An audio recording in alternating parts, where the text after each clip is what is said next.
በፕሬዝዳንቱ በኩል የቀረበው ክስ ጥቂት ወንጀለኞችን ለማዳን ያለመ ነው ሲሉ አቶ ጌታቸው ረዳ ወቀሱ።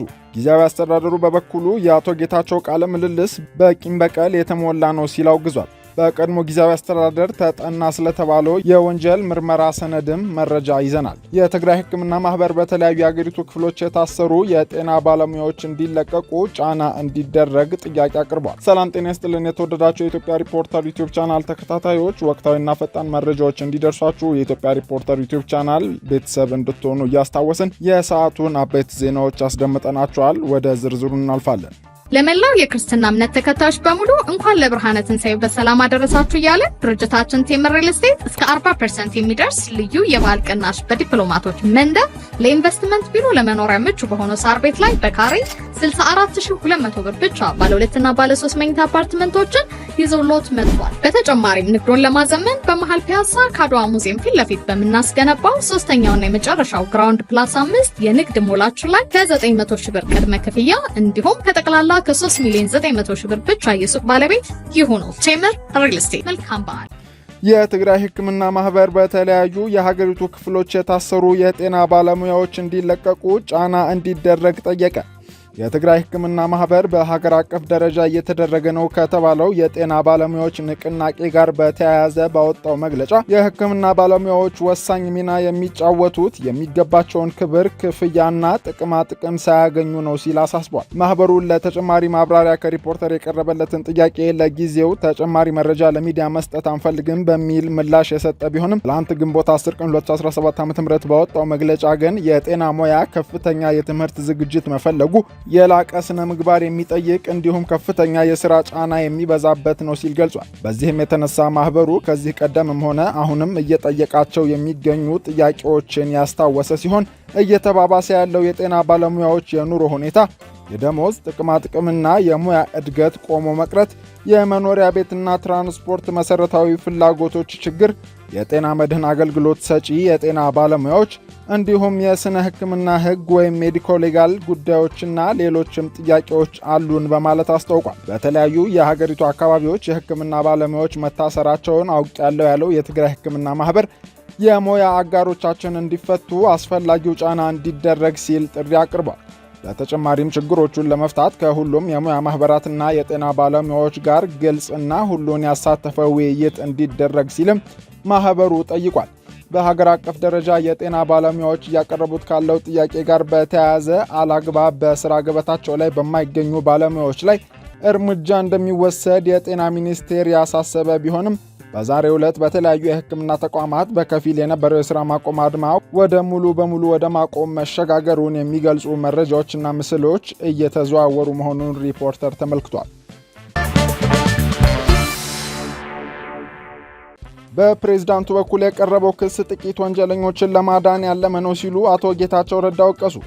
የትግራይ ክልል ጊዜያዊ አስተዳደር ፕሬዝዳንት የነበሩትና በአሁኑ ወቅት የጠቅላይ ሚኒስትሩ የምስራቅ አፍሪካ ጉዳዮች አማካሪ ሚኒስትር የሆኑት አቶ ጌታቸው ረዳ ባሳለፍነው ሳምንት በፋና ቴሌቪዥን ላይ ቀርበው የተናገሯቸውን ንግግሮች አስመልክቶ የጊዜያዊ አስተዳደሩ ፕሬዝዳንት ጽሕፈት ቤት ባወጣው መግለጫ አቶ ጌታቸው በስልጣን ቆይታቸው የታዩ ውድቀቶችን ሙሉ በሙሉ ወደ ሌላ አካል ሲያላክኩና ከሳሽ ሲሆኑ ሰንብተዋል ብሏል። ተጠያቂነት እንዲሰፍን ከመስራት ይልቅ ወደ ሚዲያ ፕሮፓጋንዳ የወረደ ኃላፊነት የጎደለው ተግባር ነው በማለት የወቀሰው የፕሬዝዳንቱ ጽሕፈት ቤት ካለፈው ሳምንት መጨረሻ በተለያዩ ማህበራዊ ትስስር ገጾች ሲዘዋወር ስለነበረው ህገወጥ የሰዎች ዝውውር የሚገልጽ የወንጀል ክስንም የሚያሳይ ሰነድ ማብራሪያ ሰጥቶበታል። ህገወጥ የሰዎች ዝውውርን አስመልክቶ በብዙ ጥረቶች ተጠንቶ በአቶ ጌታቸው እጅ የገባና ቅጂ የሌለውን ሰነድ በወቅቱ ተጠያቂነትን ለማረጋገጥ ሳይጠቀሙበት ቆይተው ከኃላፊነታቸው ከተነሱ በኋላ ሆን ብለው በማህበራዊ ትስስር ገጾች እንዲሰራጭ አድርገዋል ሲልም የጊዜያዊ አስተዳደር ጽሕፈት ቤቱ ከሷል። ይህ ኃላፊነት የጎደለው ተግባር ሊያጠቋቸው የፈለጓቸው ግለሰቦች ላይ ብቻ ያነጣጠረ ሳይሆን ፍትህና ተጠያቂነት እንዲረጋገጥ የሚደረገውን እንቅስቃሴ የሚጎዳ በጥናቱ ተሳትፎ የነበራቸውን አካላት ጭምር ለአደጋ የሚያጋልጥ ጸያፍ ተግባር ነው በማለትም ወቅሷል።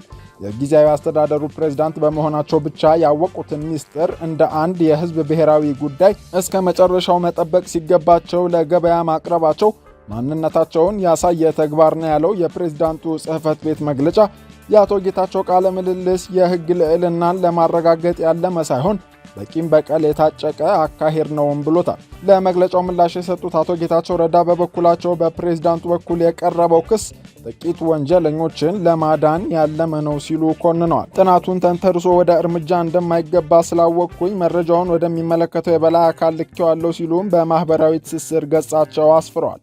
በጥናት ሰነዱ መሰረት ህጋዊ እርምጃ ሊወሰድባቸው ከሚገባ ተጠያቂዎች መካከል አንዳንዶቹ ከሀገር መውጣታቸውን ጠቅሰው ሰነዱ ግለሰቦችን ከማጥቃት ባለፈ የህግ ልዕልና እንዲረጋገጥ ያለመ ነው ሲሉ ገልጸዋል። ሰነዱ ሀቅ ያለው በመሆኑ ጥቂት ወንጀለኞችን ለማዳን ሲባል በህዝብ ስም መነገድ ሊቆም ይገባል ሲሉም አቶ ጌታቸው አሳስበዋል። ካለፈው ቅዳሜ ጀምሮ ሲዘዋወር የቆየውና ሾልኮ የወጣ ነው የተባለውና ሪፖርተር የተመለከተው ሚስጥራዊ ሰነድ የህገ ወጥ የሰዎች ዝውውር በብዛት ኤርትራውያን ዜጎች ያሏቸው እንዲሁም ሌሎችም ጉዳዮች ላይ የተጠና ሰነድ ሲሆን 69 ገጾችን ይዟል። በሰነዱ በጥናት ከተለዩት የወንጀል ተግባራት መካከል ስልጣንን ያላግባብ መጠቀም፣ በወንጀል የተገኘን ገንዘብ ህጋዊ አስመስሎ በመያዝና በማዘዋወር፣ ሰውን በማፈንና መሰወር፣ በህገ ወጥ መንገድ ሰዎችን ከሀገር ወደ ሀገር ማዘዋወር እንዲሁም የመንግስት ስራን ምቹ ባልሆነ መንገድ መምራት ይገኙበታል። በሰነዱ በተጠቀሱ የወንጀል ተግባራት በሰራዊት አመራር ካሉ ከፍተኛ ወታደራዊ መኮንኖች እስከ ቀበሌ አመራሮች ያሉ አስተዳዳሪዎች፣ ነጋዴዎችና ሌሎችም የሚገኙባቸው 231 ተጠርጣሪዎች በስምና አድራሻቸው በሰነዱ ውስጥ ተጠቅሰዋል። ሰነዱ በህገወጥ መንገድ የተዘዋወሩ ኤርትራውያን ስም፣ የተዘዋወሩበትን ቦታና ቀን፣ ያረፉባቸውን ሆቴሎች እንዲሁም ለህገወጥ ዝውውሩ ገንዘብ ገቢ ያደረጉባቸው የባንክ ሂሳብ ቁጥሮችንም ጭምር ይዟል። ይኸው የጥናት ሰነድ የሰው ማስረጃ፣ የድምፅ ቅጂ እንዲሁም በድብቅ የተቀረጹ ምስሎችንም ጭምር ያካተተ እንደሆነም ተመላክቶበታል። አቶ ጌታቸው ረዳ ባለፈው ሳምንት ከፋና ቴሌቪዥን ጋር በነበራቸው 2 ሰዓታትን የፈጀ ቃለ ምልልስ በክልሉ ተንሰራፍቷል ካሉት የሙስና ወንጀል ጋር ተያይዞ የበርካታ ወታደራዊ አመራሮችን ስም መጥቀሳቸው አነጋጋሪ ሆኖ መሰንበቱ ይታወሳል። ውድ የኢትዮጵያ ሪፖርተር ዩቲዩብ ቻናል ተከታታዮች ለሰዓቱ የያዝንላችሁ ዜናዎቻችን ያደመጣችኋቸው ነበሩ። ለወቅታዊና ፈጣን መረጃዎች የኢትዮጵያ ሪፖርተር ዩቲዩብ ቻናልን ላይክ፣ ሰብስክራይብ እና ሼር እንድታደርጉ እናስታውሳለን። ኢልያስ ክፍሌ ነበርኩ። መልካም ጊዜ